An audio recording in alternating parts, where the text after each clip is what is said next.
10 Ocak Dünya Ziraat Mesleği Günü ilk olarak Osmanlı İmparatorluğu 1846 yılında profesyonel anlamda ilk tarımsal eğitime geçiş tarihidir. Bu tarih daha sonra Dünya Ziraat Mesleği Odası olarak kutlanmaktadır.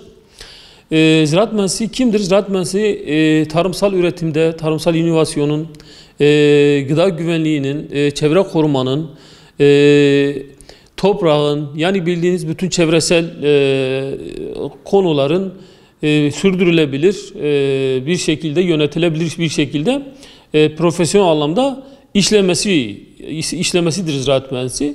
Ziraat mühendisleri gıda güvenliğini sağlar, tarımsal inovasyonu daha düzgün bir tarımsal üretim için kullanır.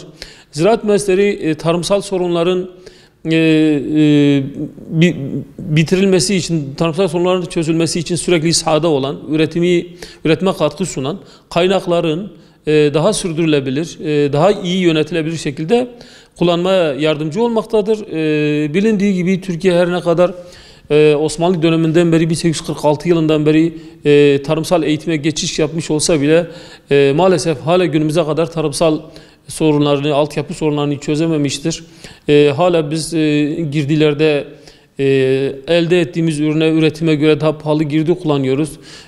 Daha planlı tarıma yeni geçmeye başlıyoruz. Ta çok önceden geçmiş olmamız lazım. Özellikle gelişmiş ülkelerin bunu 50-60 yıl önce planlı tarımsal üretime geçip altyapı sorunları çözmesine rağmen biz hala bunu tam olarak yerine getirememişiz. Tabii tarımsal üretimde sürdürülebilir, güvenli bir gıdaya ulaşmak, kaynakların korunması, kaynakların iyi yönetilebilmesi için, işte su kaynaklarımızın, topraklarımızın korunabilmesi için bütün bunlarda eğitime ihtiyaç vardır. Ziraat mühendislerine ihtiyaç vardır. Ziraat mühendisi olmadan bunların sürdürülebilmesi, doğru bir şekilde kanalize edilmesi mümkün değildir.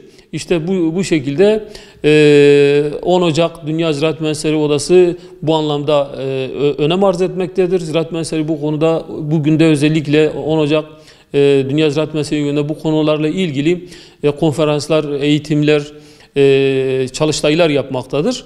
Dolayısıyla bugün bizim için öyle önemli bir gündür.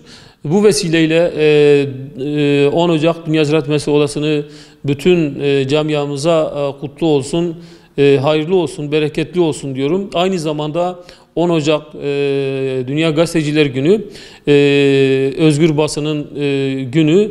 Gazetecilerimizin de, basınımızın da 10 Ocak Dünya Günlerini kutluyorum.